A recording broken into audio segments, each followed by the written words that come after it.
Ya, selamat pagi anak-anakku. Hari ini kita akan lanjutkan materi kita mengenai medan magnetik.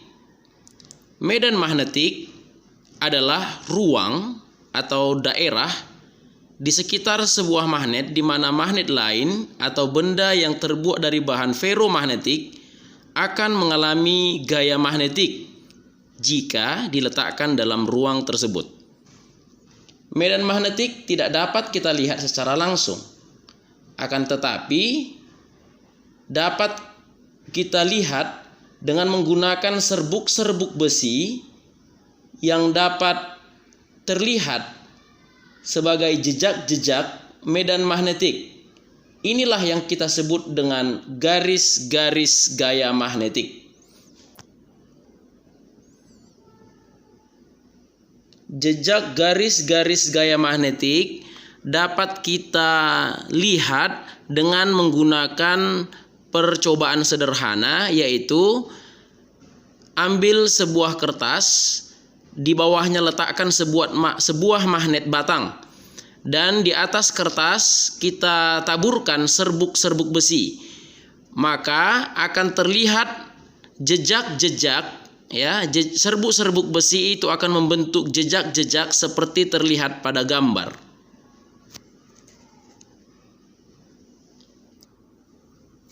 Dari jejak-jejak yang kita lihat tadi dapat kita gambarkan sebagai berikut. Jadi di sini ada sebuah magnet batang. Jadi kalau saya gambarkan garis-garis gaya magnet itu akan terlihat ya, seolah-olah masuk atau keluar dari salah satu kutub ke kutub yang lain. Nah, seperti ini dia. Demikian seterusnya.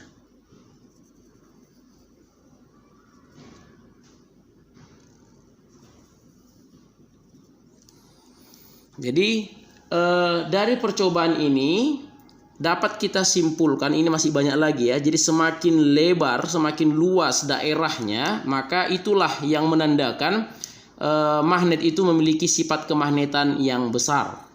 Jadi garis-garis gaya magnet itu arahnya seperti ini, dia selalu keluar dari utara dan masuk ke selatan. Ya. Nah, jadi secara umum ada 3 aturan tentang garis-garis gaya magnet. Apa itu? Yang pertama, garis-garis gaya magnet itu tidak pernah berpotongan. Yang kedua, garis-garis gaya magnetik selalu keluar dari utara dan masuk ke selatan.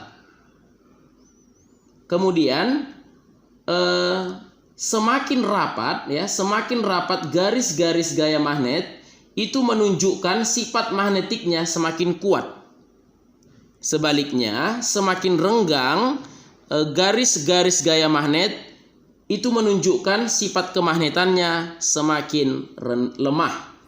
Jadi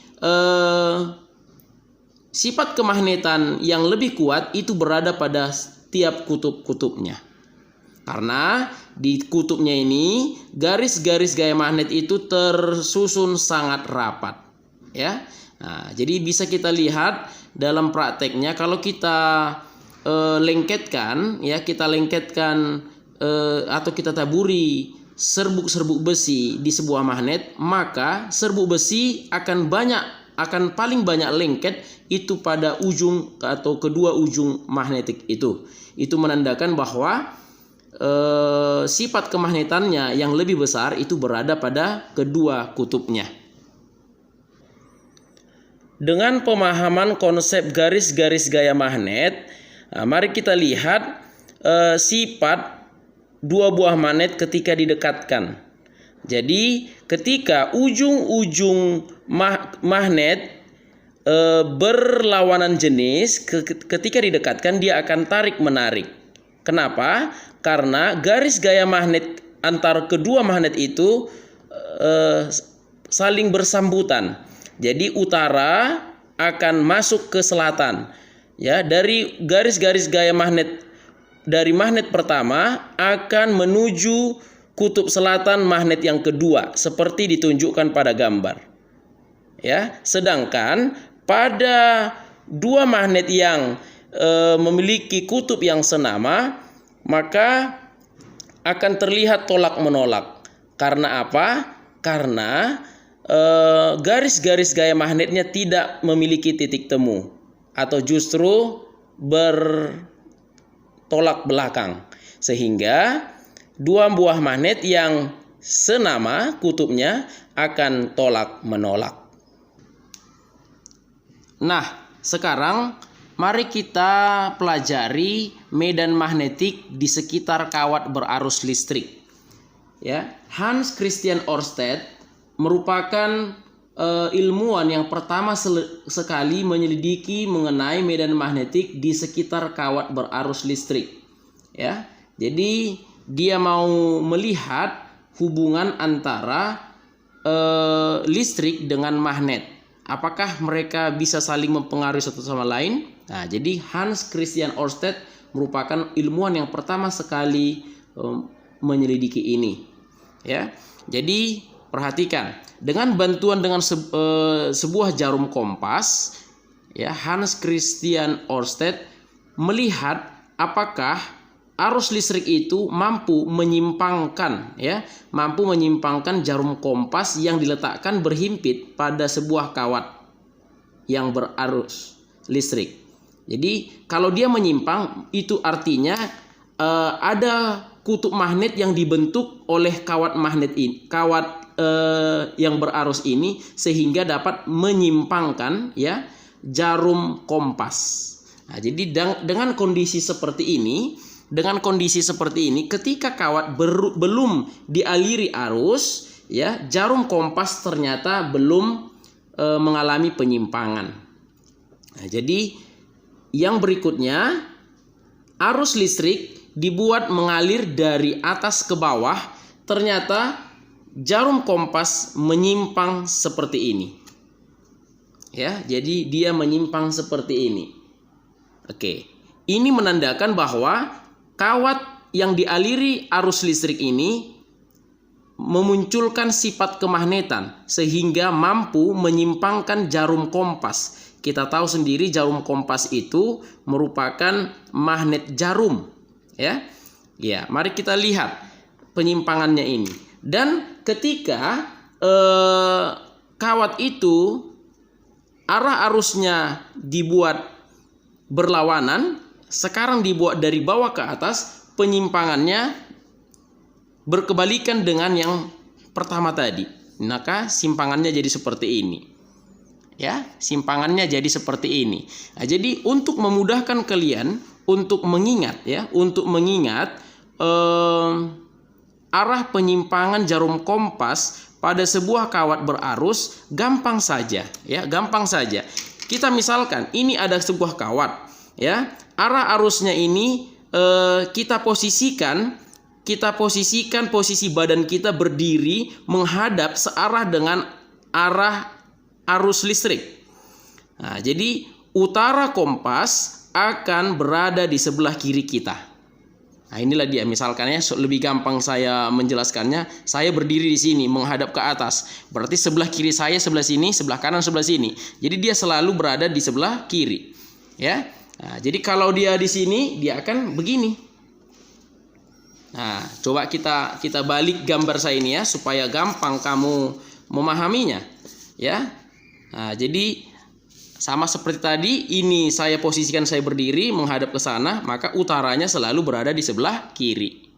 Ya, utaranya selalu berada di sebelah kiri. Yang merah ini saya misalkan atau saya simbolkan dengan kutub utara. Ya, oke, seperti itulah dia. Jadi bagaimanapun bentuknya, mau dibikin dibalik-balik dia, selalu dia di sebelah kiri. Jadi kalau di sini, ini dia tadi, dia sebelah kiri. Ya, gini. Ya, seperti ini. Kalau utaranya saya bikin mula-mula di sini, nah, dia akan bergeser begini.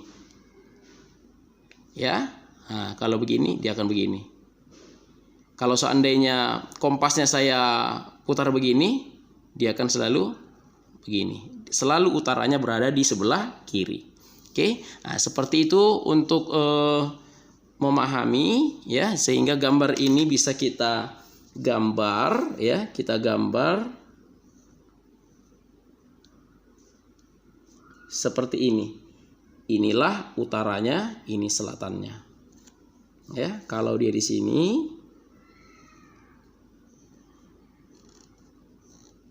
nah, kan seperti ini. Ini utaranya, ini selatannya. Oke, gampang sekali bukan untuk mengingatnya. Baiklah, sekarang kita masuk ke materi selanjutnya, yaitu elektromagnet. Ya, elektromagnet itu merupakan magnet yang terjadi karena aliran listrik DC pada kumparan yang berinti besi.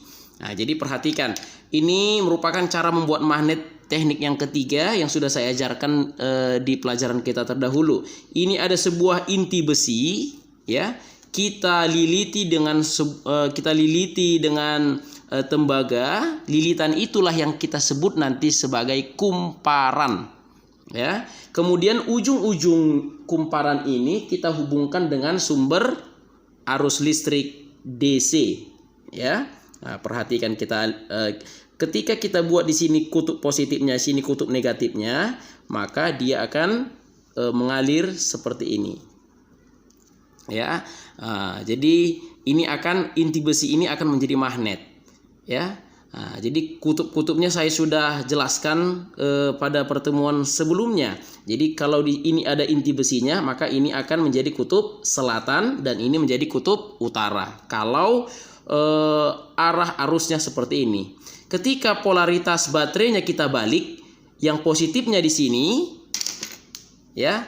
Nah, misalnya ini kita tidak gunakan, yang positifnya di sini, yang negatifnya di sini, maka arah arusnya akan jadi seperti ini. Itu berarti bahwa ininya menjadi kutub selatan dan ini menjadi kutub utara. Jadi kalau arah arusnya tadi yang ini, maka arahnya berarah seperti ini. Ini yang selatan, ini yang utara. Seperti itu dia. Jadi elektromagnetik ini memiliki kelebihan ya, atau keunggulan dibandingkan dengan magnet permanen ya. Memiliki keunggulan ataupun kelebihan dari magnet permanen. Apa keunggulannya? Keunggulannya ada 3. Ya, ada 3 keunggulan elektromagnet. Yang pertama, sifat kemagnetannya dapat diperbesar dengan memperbanyak jumlah lilitan atau memperbesar arus listrik. Jadi sifat kemagnetannya, kalau kita pengen mau lebih besar, ini lilitannya kita banyakin, atau sumber arus DC-nya kita perbesar. Nah, itu keunggulannya ya. Jadi bisa berubah sifat kemagnetannya tergantung kebutuhan kita.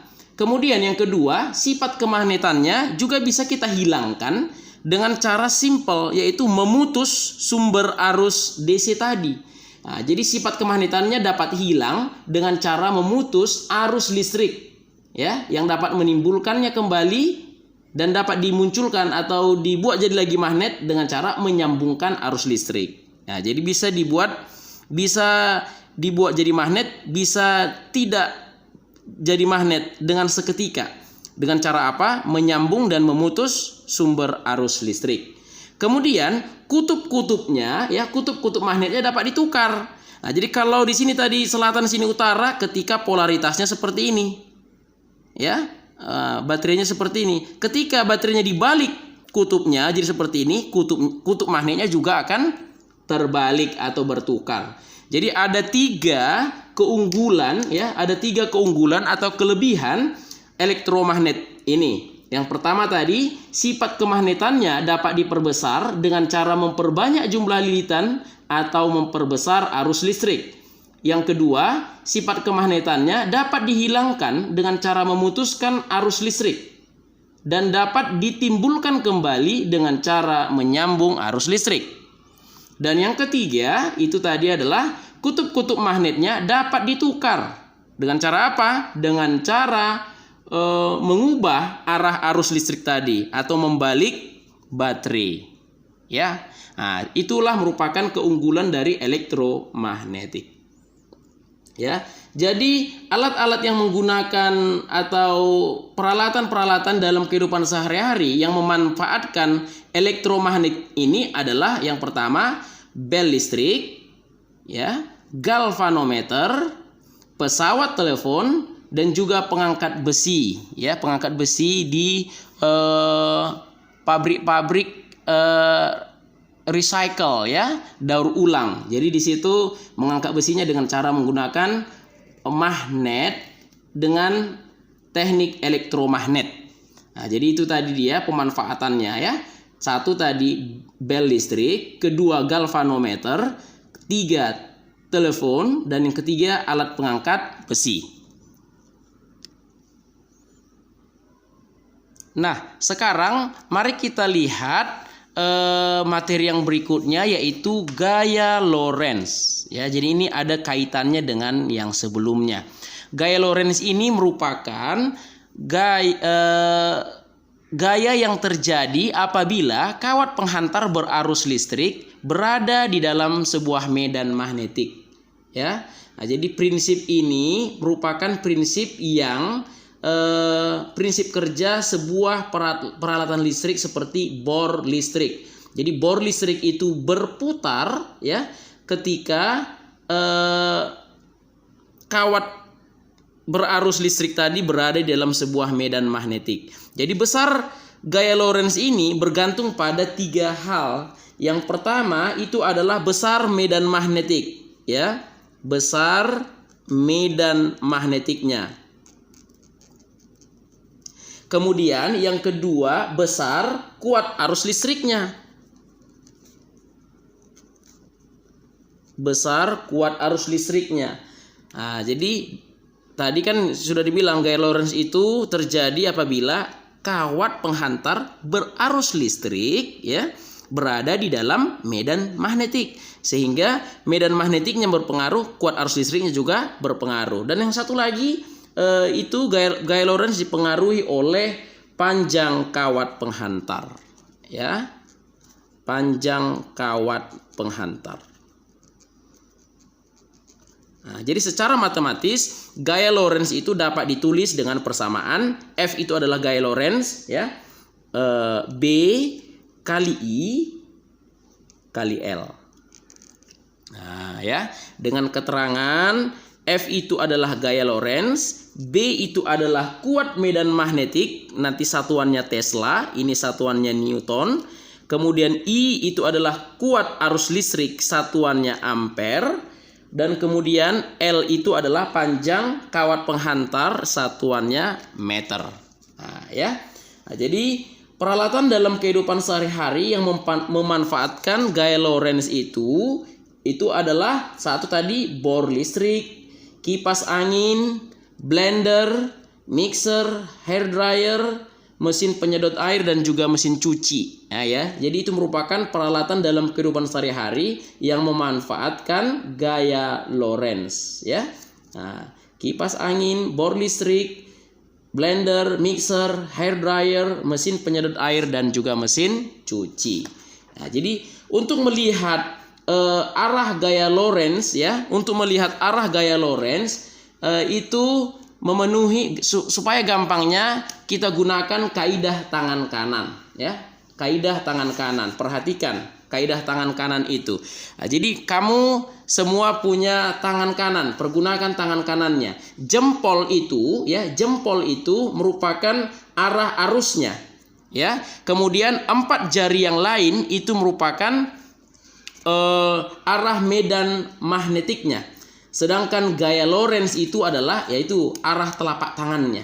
Jadi ketiganya saling tegak lurus, ya, saling tegak lurus. Perhatikan contoh soalnya, ya, untuk menentukan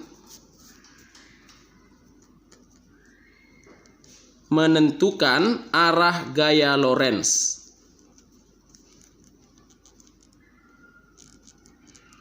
Ya, menentukan arah gaya Lorentz. Misalkan di sini arah medannya ke kanan. Ya, arah medannya kita misalkan ke kanan semua. Oke. Kemudian arusnya itu mengalir dari bawah ke atas. Jadi pergunakan tangan kananmu. Arahkan jempol atau ibu jarimu searah dengan arus listrik. Kemudian medan magnetiknya itu arahkan ke empat jari yang lain. Jadi seperti ini dia. Nah, jadi arah telapak tangan itu adalah menembus gambar, kan gitu ya, masuk ke bidang gambar. Nah, jadi itulah arah gaya Lorentz-nya. Jadi arah gaya Lorentz ketika dibuat seperti ini, maka saya akan buat masuk ke arah, masuk ke bidang. Saya bikin begini, X. Ya, kalau seandainya dibalik arah arusnya kita buat ke bawah, medannya tetap ke kanan, maka pergunakan tangan kanan ya. Pergunakan tangan kanan, maka yang terjadi adalah dia akan ke atas atau keluar dari gambar. Saya gambarkan dengan titik. Nah, jadi bisa kamu praktekkan dengan menggunakan tangan kananmu ya. Oke. Nah, seperti itu cara menggunakan atau memahami arah gaya Lorentz dengan menggunakan kaidah tangan kanan.